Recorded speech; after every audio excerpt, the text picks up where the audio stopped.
আসসালামু আলাইকুম রহমতুল্লাহি ওয়া বারাকাতুহু। কেমন আছেন? আশা করি সবাই ভালো আছেন। আমি ভালো আছি, আলহামদুলিল্লাহ। আপনার দোয়া। এই যে কী করতেছি দেখেন, আপনাদের দেখাতেছি।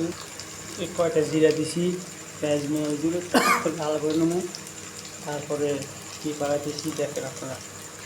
এই যে অনেকদিন পরে পাতাকপি পেঁয়াজি করবো, সাথে দুইটা আলু দিব।